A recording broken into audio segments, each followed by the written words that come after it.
मध्ये घालाव का नाही, बरं घातलं तर पाळाव का नाही पाळावा. त्या हनुमंताला मध्ये घातलं, बिचारा राम विश्वास ठेवून गेले. हे ह्याला नादी लागलीस त्याच्या.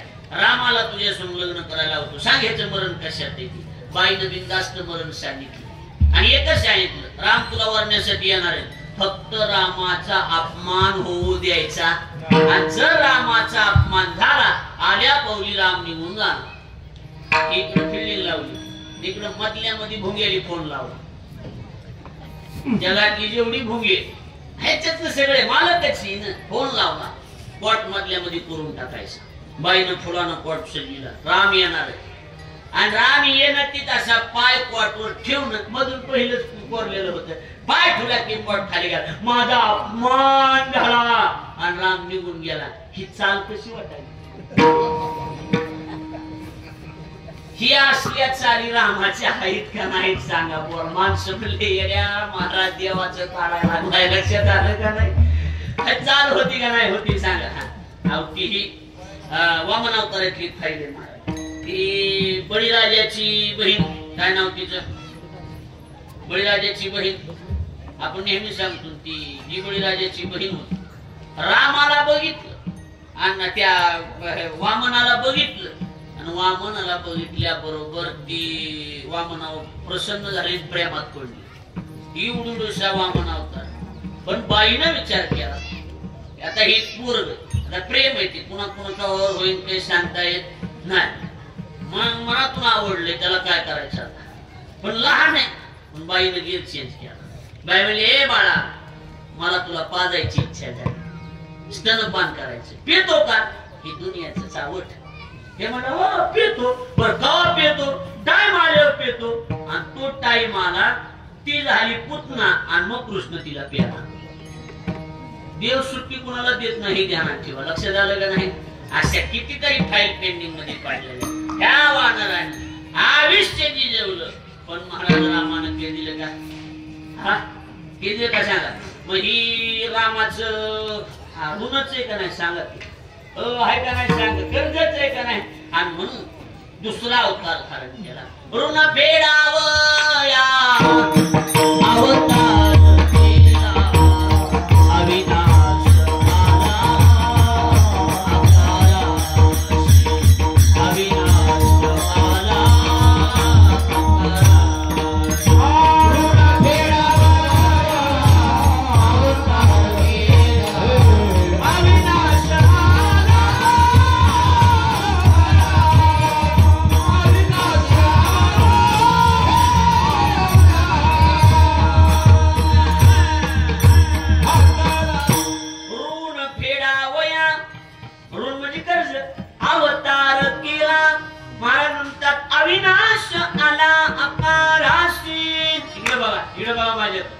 ऋण फेडण्यासाठी. मग आता इकडं राम पूर्ण, पण कृष्ण परमात्मा परिपूर्ण. कृष्णानं एक बिठून, जेव्हा कृष्णाचा जन्म झाला, लगेच परीनं फाईल घेतली. सांगितलं, हे तुमचा रामाच्या अवतार घडलेला कुटाणा. म्हणजे काय? वानर उपाशी मारले. म्हणजे मग तीच वानर गोपाळ झाले. तीच वानर कोण झाले? गोपाळ झाले. गोपाळ म्हणजे हो. आणि तुम्ही शब्द दिला, ऋण फेडावया अवतार केला. किती त्या इकडे बघा, इकडे बघा, माझ्या लक्ष इकडे तिकडे बघा, नका लक्ष देऊ नाही. तुम्हाला अजून एक सूप सांगतो.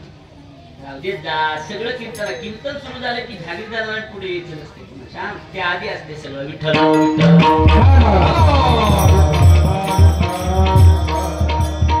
आता बघा इकडे माझ्याकडे लक्ष द्या.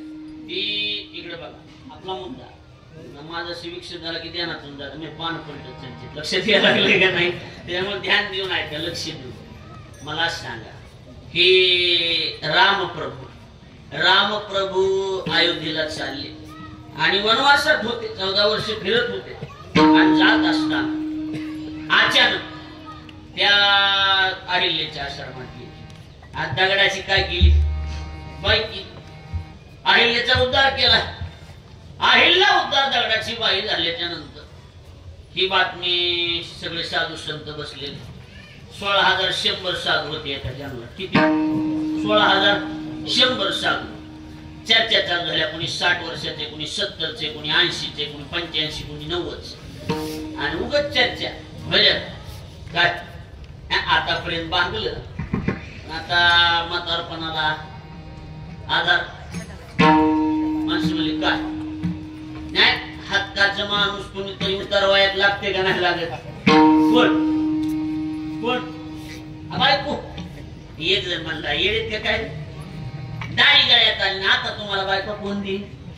दुसरा म्हणला नाही, पण उगा बघायला काय अडचण आहे, बघू प्रयत्न करायला काय अडचण आहे, बघू मिळाली तर. तिसरा म्हणला मी एक बोलू का? बोलू का? एकदाच बोलणार, पटलं हो म्हणा, नाही पटलं सोडून द्या. हा म्हणले बोल बोल काय तुझं बोल. काय म्हणला? राम प्रभू वनवासात आणि इथून चालली. मीटिंग किती जणांची? 16,100 जणांची. म्हणजे मग माझ्या कानावर बातमी आहे की रामाचा स्पर्श झाला आणि दगडाची बाई झाली.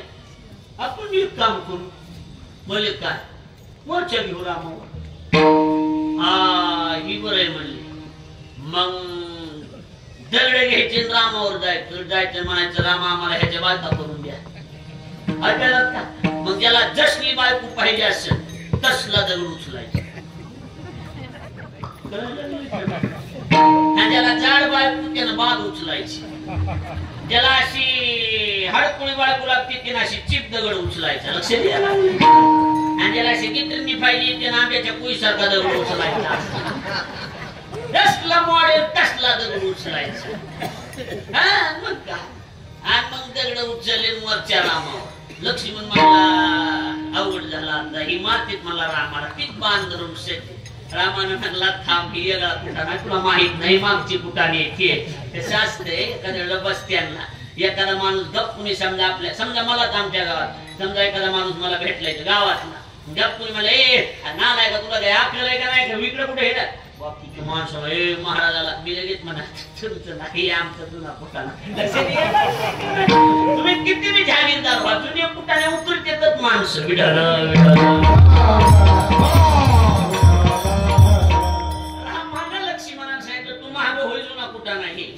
म्हणजे काय गप म्हणले. आणि यांना एकच म्हणायचं होतं रामा आम्हाला या दगडाच्या बायका करून द्या.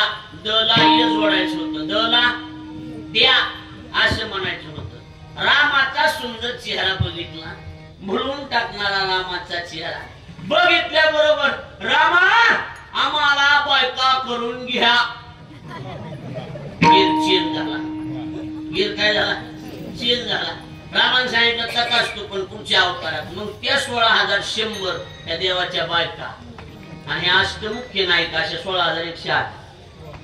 लक्षात यायला लागले का? बोलणं कळायले का? हा ही लक्षात ठेवा. असली कितीतरी कुटाणीत रामाची. मग ह्या वानराने काय दिलं?